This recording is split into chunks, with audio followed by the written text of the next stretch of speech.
porque es un elemento como de suspenso, pero con mucho humor.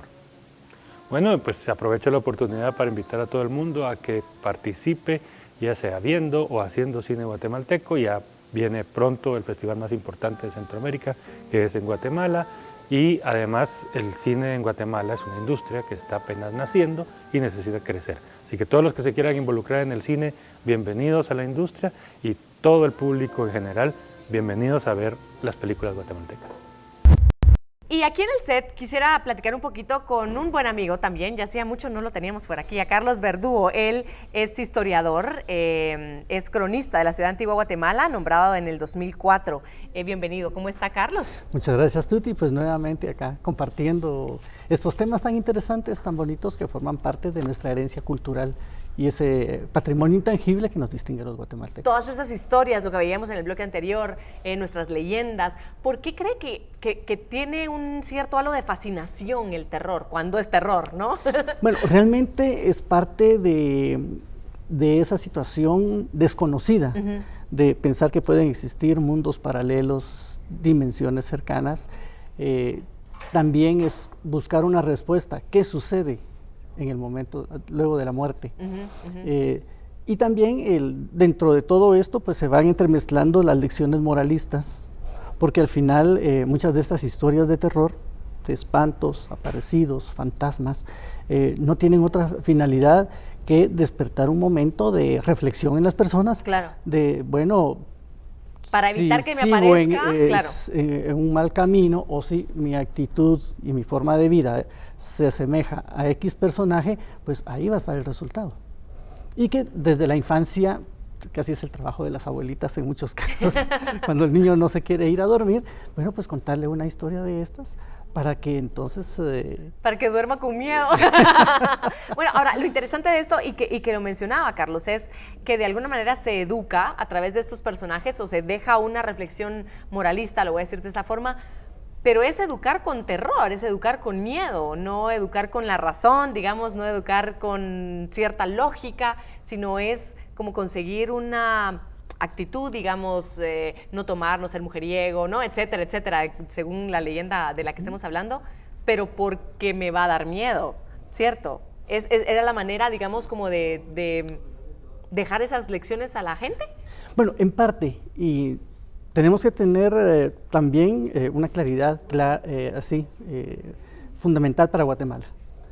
A pesar de que estamos en el siglo XXI, seguimos siendo una sociedad barroca. Y el barroco no es más que un estilo de vida donde predominan las emociones, los sentimientos sobre la razón. Y si nos damos cuenta, el guatemalteco es así. Día a día somos efusivos para muchas cosas. Sí. En unas explotamos de algarabía y en otras nos bajamos. Pero eso es parte de esa naturaleza, lo que nos distingue, y que dentro del barroco se ve, no solamente son los contrastes en las formas estéticas, sino también en nuestra misma naturaleza, cómo enfrentamos la vida, cómo nos planteamos ante el mundo, también nuestros hábitos, nuestra gastronomía es barroca, porque encontramos una serie de elementos que solos son contrarios, pero al combinarse tienen excelentes resultados, como lo vamos viendo a lo largo del año, y ya máxime que ya muchas amas de casa en este momento se están preparando con el fiambre. Con el fiambre, que es tan variado, tan contrastante, justamente lo que usted decía. Antes de continuar con la conversación, yo quiero compartir con ustedes unos datos muy interesantes que encontramos acerca de por qué nos gusta el terror. Vamos a ver. Creo que por la sensación que me causa ver películas, es como, no sé, es algo bien genial sentirlo. Creo que es por la adrenalina que provoca, las sensaciones, no sé, es algo interno. Mi película favorita de terror es El exorcismo documentado, porque fue hecha aquí en Guatemala y es un exorcismo, bueno, es muy fuerte. Mi película favorita es El Conjuro, porque me dio como mucha tensión y muchos nervios. Pues una vez veníamos de Shela con mi papá, y en el camino solo vimos, o sea, mi papá frenó de golpe porque, te lo juro, apareció una sombra enfrente de nosotros y mi papá frenó, pero no era nada, ¿verdad? Pero yo venía del lado del copiloto y la vi enfrente, fue real, pues, y los dos nos asustamos bastante, pero solo él y yo lo supimos porque Mi mamá y los demás venían durmiendo. Bueno, sigo junto a Carlos Verdugo, que siempre es un gusto aprender de lo que usted sabe. Le pregunto, ¿a usted le llama la atención el terror? ¿Películas de terror, libros de terror? ¿Le llama la atención o no? No tanto. No tanto. No, me gusta más el misterio, digamos desde el punto de vista personal. Ajá. El misterio asociado con acción. El terror, pues no me llama tanto, tal vez desde la infancia no se me crió dentro de estos esquemas. Ajá. Pero sí, en mi familia siempre se platicaba de situaciones de espantos aparecidos, sobre todo la antigua, que es el escenario perfecto Exacto. para todos estos personajes. Y claro, a veces dentro de la familia se comentaban de experiencias que los abuelos habían tenido o algún familiar, y entonces todo esto iba nutriendo. Aparte, esta época del año que es tan propicia con los vientos alisios, el frío, la penumbra de los atardeceres, pues va generando toda esta serie de situaciones que, asociados a las celebraciones de nuestra tradición, pues generan toda la magia para que realmente casi podamos sentir que estamos en presencia de alguna de estas entidades, como les llaman también, pero que nos han acompañado a lo largo de estos más de 500 años.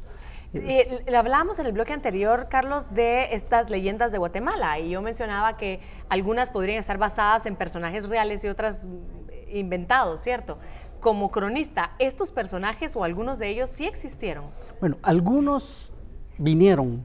Ajá. Yo digo que en ocasiones venían de polizones en las carabelas y después se venían en el anca del caballo de algún explorador y así se fueron asentando.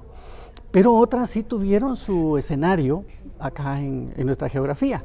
Es el caso, por ejemplo, de la leyenda de Barraneche, que es un personaje real que habitó en la ciudad de Santiago, un hombre extremadamente rico, pero también avaro y codicioso, que al final de sus días, al morir, sus riquezas las entierra, y esto genera toda una serie de narraciones por casi 300 años. Y se siguen buscando los tesoros. Pues se habla de sectores en la ciudad cercanos a la ermita de los Dolores del Cerro, donde posiblemente Barraneche enterró su terreno. Es una propiedad que perteneció, pues curiosamente, a unos familiares, y hubo alguien de la familia que dedicó casi 30 años de su vida a estar escarbando y escarbando, y lo único que encontró fue las raíces del cafetal. Pero todo el mundo, cuando hablaba de él, pues todo el mundo sabía que él estaba obsesionado con hallar aquel tesoro maravilloso, que luego también dio lugar a que se escribiera una novela que se conoce como El hijo del bucanero. Y entonces todo esto pues nos lleva a esas situaciones, pero no hay que olvidar que también muchos de estos personajes de leyenda pues vienen para llamar la atención tanto a hombres, mujeres, niños y ancianos, porque tienen esa flexibilidad para motivar.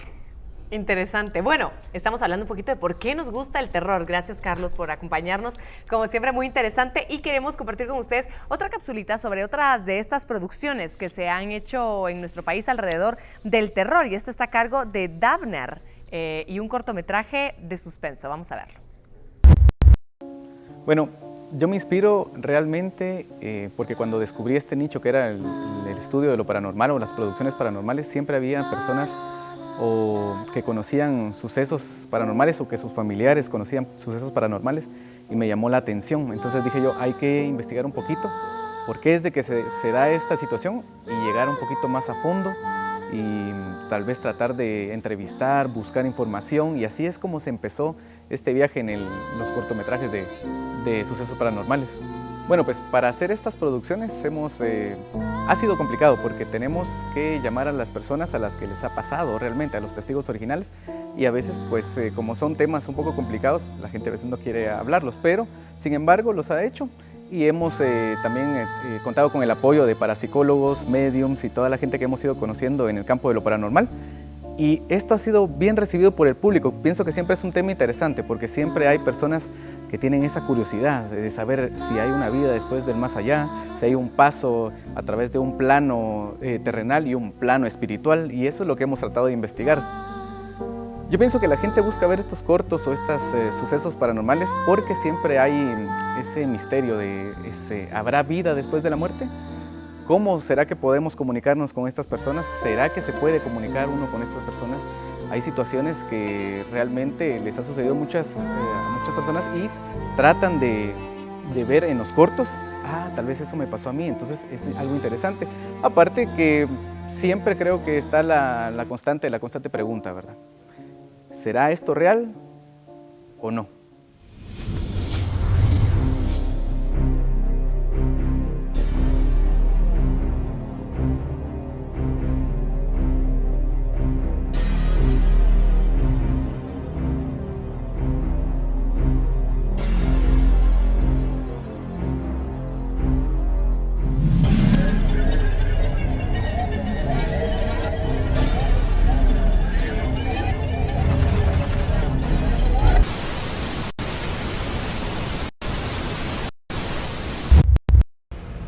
El primer mensaje de texto llegó a las 7:30.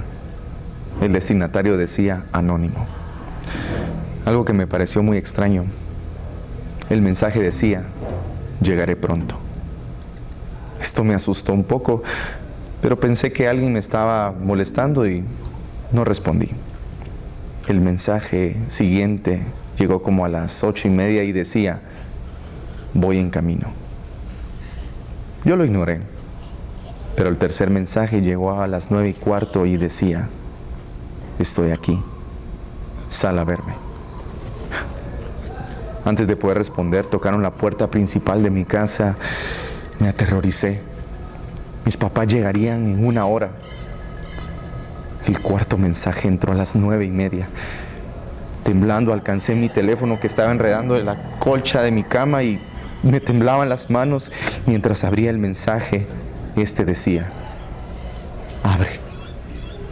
Y de pronto, tocaron la puerta de mi habitación. Estaban afuera.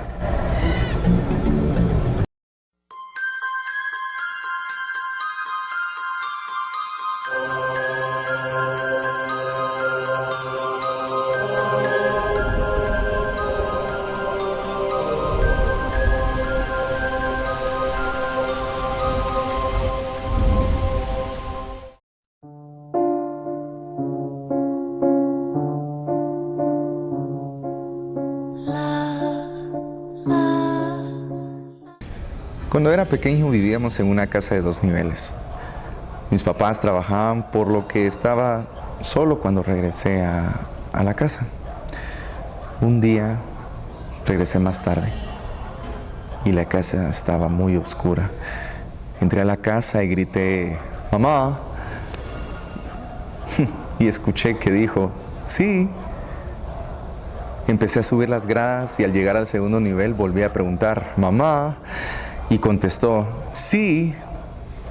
Y escuché que en el cuarto más lejano, no sé, empecé a sentir nervios, pero al mismo tiempo una urgencia de llegar al cuarto. Así que empecé a caminar hacia él. Y cuando estaba justo por llegar a la casa, abrieron la puerta y mi mamá entró a la habitación y me preguntó, cariño, ¿estás en la casa? Al escucharla, me hizo sentir tan bien. Me di la vuelta, caminé hacia las gradas, pero justo antes de bajar las gradas, volteé hacia la habitación. Se abrió un poco la puerta y vi un rostro pálido desvanecerse. Una niña está jugando en su cuarto cuando escucha que su mamá la llama. Así que rápidamente baja las gradas para ir con ella. Mientras se dirige a la cocina donde había escuchado la voz, la puerta del armario del pasillo se abre y una mano la alcanza y la jala hacia el armario. Era su mamá. Ella le susurró, no vayas a la cocina. Yo también lo escuché. Estamos de vuelta en Un Show con Tuti. ¿Por qué nos gusta el terror y de qué manera es que lo vamos viviendo en nuestra vida? ¿Cómo lo vamos percibiendo? ¿Lo buscamos o no lo buscamos? Eso hemos un poquito platicado a lo largo de este programa. Me da mucho gusto presentarles a quienes ahora me acompañan. Él es Giovanni Aldana. Él es bloguero de Cine Delirante, es tu blog, ¿cierto?